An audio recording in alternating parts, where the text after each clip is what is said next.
Oh, hello there. Happy Arvo. Welcome back. So, guys, I've learned a lot of reasons why I should move to Australia. So far, I don't know a single reason why not, which is why I need to watch this video. Top 10 reasons not to move to Australia. I can't really even imagine what it can be. But, hey, maybe I'm biased because I've only ever watched videos about how great it is. So let's see if it can convince me not to move there, okay? Let's go.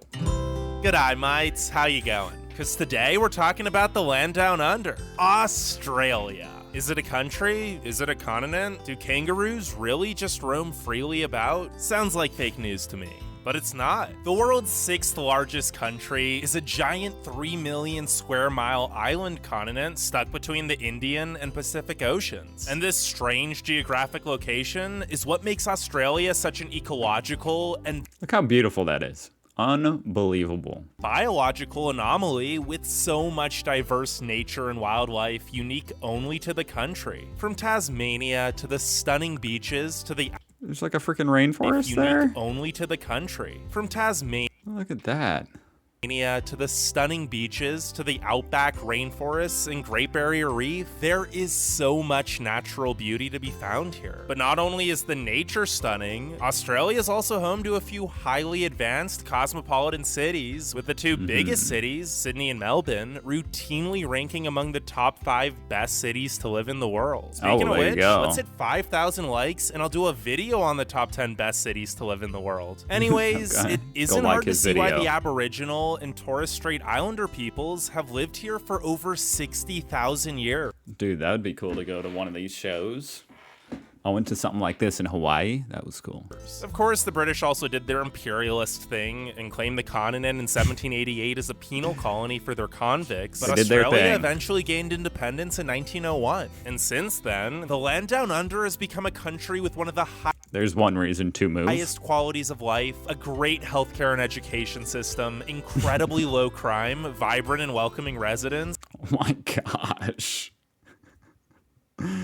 and an excellent economy with That was a hardly big bird. any poverty. Nonetheless, only 25.5 million people actually live here, and less than 100,000 of those are U.S. expats. Wait, there must be a reason only Huh. 1 to 4,000 new Americans immigrate here each year, right? Well, maybe you'll find I mean, coming from an American, I'd say the reason is it's very far away. It's about the only reason I can think. out in my top 10 reasons not to move to Australia. All right, let's get into it, dude. Number 10. It gets hot. Contrary to popular belief, most of Australia It gets hot here in Indiana too, okay? It's like 100. Well, today's kind of a little bit of a reprieve, if you will. But it's like 90 out there today, and it's been 100 and about 100. isn't all perfect year-round temperatures. Well, unless you're in Sydney or Perth, but even those get some bad days each year. And although a few cities on the southern coast and Tasmania actually get hit by really cold fronts coming up from Antarctica, the real issue in most of Australia Is that hit by is that the really cold front right there? really cold fronts coming up Look, from you Antarctica. can see snow. None of it's sticking. Antarctica, but the you can see real it. issue in most of Australia is the heat. There is a reason nearly 90% of Australians live within 50 kilometers of the coast. The heat makes the rest of the country basically unlivable, especially in the outback where Who needs temperatures it? can reach 50 degrees Celsius. That's How hot is that? 122 Fahrenheit. Heck, it gets so hot in the desert here that the opal miners back in the day ended up building an underground settlement called Cooper Pedy There you go. I'll just live there. to protect them from the heat. It's pretty cool, actually. And even though the cooling effects of the ocean make the coastal areas more livable, most of the cities will still get days above 40 degrees Celsius during the summer. Add in some of the most All right, I'm gonna have to do 40 Celsius to Fahrenheit. 104. Okay, that's honestly somewhat comparable to here in Indiana. I mean, rarely would it get to 104, but 100. beautiful beaches in the world with tons of sunny days to enjoy, and the fact that you're pretty And we don't have an ocean to go jump into when it's 100 degrees. darn close to the Gotta factor that equator, in. and it isn't hard to see why 2/3 of Australians are diagnosed with skin cancer by the age of 70. Oh, and I'd be remiss to not talk about that other thing the heat and the age of 70. How many? The why 2/3 of Australians are diagnosed 2/3. with skin cancer by the age of 70. Oh, and I'd be Wow. remiss to not talk about that other thing the heat and sun cause as well. Bushfires. You've probably already heard about the wildfires that have decimated 46 Looks just like California. million acres and killed 451 people this past year alone. Oh But my sadly, it's gosh. not In 1 year, 400 people. Ooh. the first, and it definitely won't be the last. Wow. Number 9. It's isolated. You might have wondered why so many Australians have left their beautiful homeland that seems a lot like paradise to most Americans. But the reality What do you mean left? I mean, I'm going to look up in population. I'm just seeing if it's going up or down. Oh, yeah, we're going straight up, guys. What do you mean left? Obviously, some people leave, but man, just since 2000, you guys have gone from 19 to 25. It's a 25% increase. reality is that many Aussies feel trapped, lonely, and isolated from the rest of the world. And while you may think that's silly, That's very sad. since you can just hop on a plane and fly to a nearby country like Indonesia or Singapore, it actually isn't so simple. Most Australians live in the southeastern part of the country, so a flight to anywhere other than New Zealand means crossing the giant continent of Australia and then some, or just the entire Pacific Ocean. Basically, even those close countries end up being anywhere from a 6 to 10 hour flight away. It's at least a 14-hour flight if you're going to the US, and you should expect to spend over 24 hours in airplanes and airports if you want to visit anywhere in Europe. And before Yeah, okay, that's interesting. I mean, I wonder to what extent it's like here in the States where it's pretty inconvenient to go anywhere other than Mexico or Canada. Did I say Mexico? Mexico or Canada. But we do have, the 50 different states to go to, and if you go far enough, there's some significant difference between going to them. So I wonder if it's like that in Australia, where you might go, across the continent, different part of the country. It seems like there's a lot of different kind of places, like rainforests, outback, coastal areas. It all seems you good variety. comment, So what if other countries are far away? Australia's huge. Just explore that. well, the thing about that is that That's what I just said. Australia isn't just isolated from other countries. The cities here are actually really isolated from each other. The land down under is the third least densely populated, 28-hour drive. isolated Oh my gosh. From Perth to what? isn't just isolated from other countries. The cities Adelaide? here are actually really isolated from each other. The land down under is the third least densely populated country in the world, with just 3 people per square kilometer. And it only has 5 real wild. cities with metro populations over 1 million residents. So, as I'm sure you can guess, the population centers are very spread out, and most of Australia is very remote. For example, the 2 closest But sometimes driving down this road right here just sounds and looks very relaxing. Most of Australia is very remote. For example, the 2 closest big cities would be Sydney and Melbourne, but How they're still beautiful an it is. 8.5-hour drive apart. Melbourne to Brisbane's an 18-hour drive, Adelaide to Darwin's a 31-hour drive, and Sydney to Perth is a 41-hour nonstop trek with pretty much nothing in between. That's insane. Is a 41 hours, dude. Oh my gosh. You could drive across America quicker than that.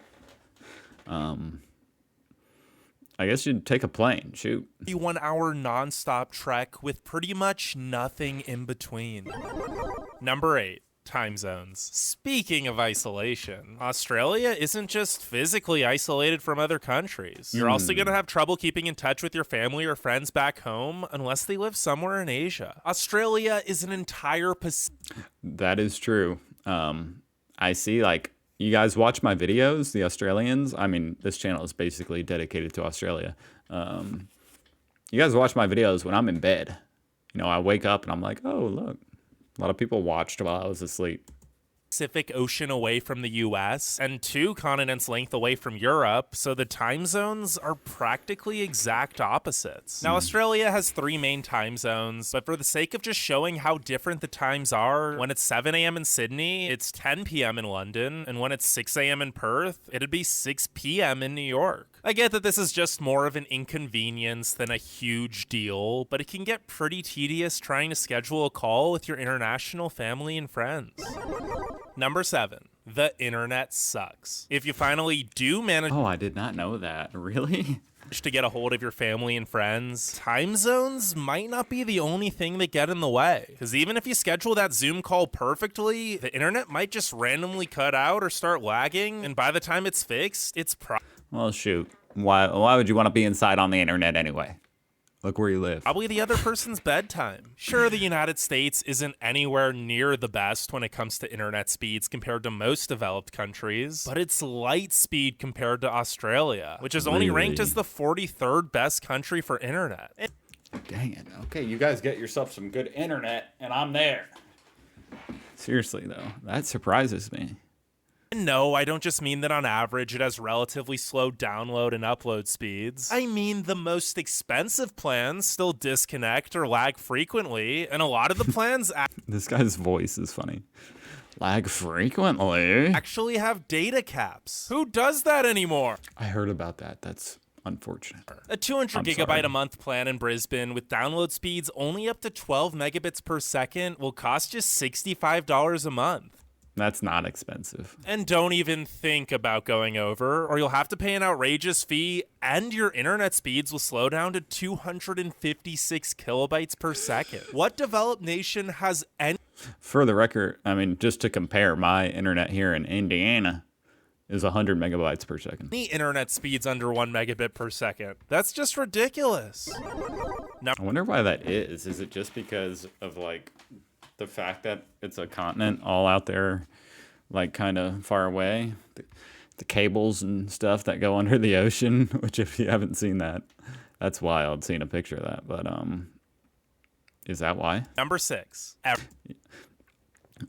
Maybe I could just get Starlink, you know, Elon Musk, Starlink. Everything wants to kill you. If the frustratingly slow internet speeds are enough to make you want to go on a digital cleanse and take a camping trip out in the wilderness, well, don't, because literally everything here is trying to kill you. Yeah, Australia's home to box jellyfish, stonefish, tons of poisonous snakes and spiders, blue-ringed octopuses, stingrays, sharks, Is going in the ocean there, like at a popular beach, dangerous though? and the largest saltwater crocodiles That would be a real shame, because those beaches are beautiful. So I hope it's not dangerous to go in there. in the world. Wait, did you think I was done? No, I'm just getting started. Because kangaroos, dingoes, cassowaries, What's wrong with kangaroos? cone shells, and drop bears can all pose serious threats. Okay, well, maybe not the drop bears since they don't actually exist, but the rest of those animals have all taken human lives. Australia just Yeah, but this all just makes you a little bit tougher, you know? At the end of the day, it makes the Australians a little bit thicker skinned. Whoops, I muted it. isn't a place where you can spontaneously go for a hike or swim without being very cautious of your surroundings at all times. Heck, there's a story of a man being snatched out of his boat in a river by a giant crocodile while he was just going fishing with his family. Although don't get too worried, because you're actually more likely to die by falling off a horse than from one of the deadly critters here. Just be careful and respect the animals whose homes you're visiting. Except for kangaroos. While you might think they're so cute and cuddly, are. they can be vicious, and many Australians actually see them as pests. The only reason the country hasn't declared war on them yet is because the kangaroos outnumber Australians 2 to Well, I know you guys eat them. 1, and the Aussies I consider that war. don't want a repeat of what happened in the Great Emu War of 1932. Spoiler alert, the emus won. What? Number 5. bad drivers. While many Aussies try to blame Oh, the no. kangaroo and their lack of road sense as the reason for so many car accidents, only 7,992 kangaroo collisions actually occurred in 2019, which was That's a lot. less than 5% of the total automobile accidents in Australia. So maybe the drivers should start taking a little more responsibility. Now, of course, every town, city, state, and country is going to have its fair share of bad drivers, but the drivers That's for sure. in Australia are really some of the worst in the world. And I'm not just saying this as some American trying to diss Australia, because I love Australia, and even people from Australia will admit that the drivers here are terrible. Is that true? What's the deal, guys? In fact, Oh my Aussies gosh. actually upload more videos of illegal and bad road behavior than any other country. Number That's a weird stat. 4. It's expensive. Aside from the aforementioned incredibly expensive internet, pretty much everything else $65 a month is not expensive, dude. That's what I pay. here is expensive too. Because while Australia is big, it's still an isolated island, so a lot of things have to be shipped over long distances to get here. Of course, Yeah. the cost of living varies based on location, with it generally being cheaper the farther you get from the coast and major cities, but Australia as a whole is pretty pricey. Granted, it is balanced out by the decent job pay, since Australia actually has the highest after-tax minimum wage of any country, and a top 10 average income at around 64,000 US dollars per person per year. But then again, this also just creates an Nice. expensive cycle, since the high minimum wage means high production costs, which means it's cheaper to import goods, but imported goods are expensive, and well, that's just economics. And even though most of the wages are livable, they're not necessarily enough to buy a home, especially in Sydney or Melbourne, where the median home values are 1.15 million. 1.15. All right, I'm gonna have to save up. That's in the city. I mean, shoot, if you're trying to buy a house in New York, it's the same thing. And 855,000 Australian dollars respectively. That's nearly 820,000 US dollars for your average home in Sydney. Okay. Number 3, Dang. places close early. To add on to the fact that things are expensive here, it might be difficult to even buy said things if you're working normal hours, since most shops, stores, and restaurants usually close by the time the sun sets during the week. And if they operate at all on the weekends, they're probably going to have even more limited hours. This one isn't a huge deal once you're used to it and plan accordingly, but it can be a big culture shock. That is super weird. I'm surprised I haven't heard that as like a culture shock in the other videos. Here in the States, stores stay open. I mean, there's always stores open 24/7, like Walmart, but most stores stay open till about 9 or 10. So, that's super weird. If you're coming from the States where there's an abundance of 24-hour businesses. Now, to be fair, a few places do actually stay open later if you're in a big city like Sydney, Brisbane, or Melbourne, but it's hard to buy I mean, why would they close down on the weekend? That's when people go out, like to the shopping centers, the malls, and go shopping. How are they going to close down? things past 5 or 6 p.m. pretty much anywhere else. Number 2. Poor mental health services. Despite their vivacious exterior, Australians usually keep their feelings to themselves. It's just not normal to talk about personal problems here, and the mental health of the nation is suffering for it. Now, there are free care options available for at-risk individuals, but since there's a shortage of psychologists, it's left many other people with no one to talk to about their problems unless they pay a lot of money out of pocket. And even then, many doctors and citizens as a whole aren't well educated in the case of mental health here, so good therapy is I think that might go back to the thick skin thing, that you guys are probably kind of that tough mindset, a little thicker skin. So, you know, what comes with that is you might downplay the mental health. Maybe. I don't know. isn't easy to find. 1 in 5 Australians between the ages of 16 and 85 have experienced What am mental I health looking at? illness, and over 20% of young Australians How is he going to say that and put a dude dancing in a panda bear hat on the screen? Am I supposed to laugh Like, how can I not laugh? In 85 have experienced mental health illness, and over 20% of young Australians struggle with depression or anxiety. Maybe the mental health I'm sure it's the same here. issues here actually contribute to that risk-taking, fearless reputation most Australians have earned themselves, since it's at kind that. of the culture here to just suck up your problems and pretend you're always having a good time. Now, before we get to number 1, make sure you leave a like and subscribe, and if you'd want to see more videos about Go subscribe to this dude. Australia or any other countries in general, the immigration process is very difficult. Okay, so this is number 1. The immigration progress is very difficult.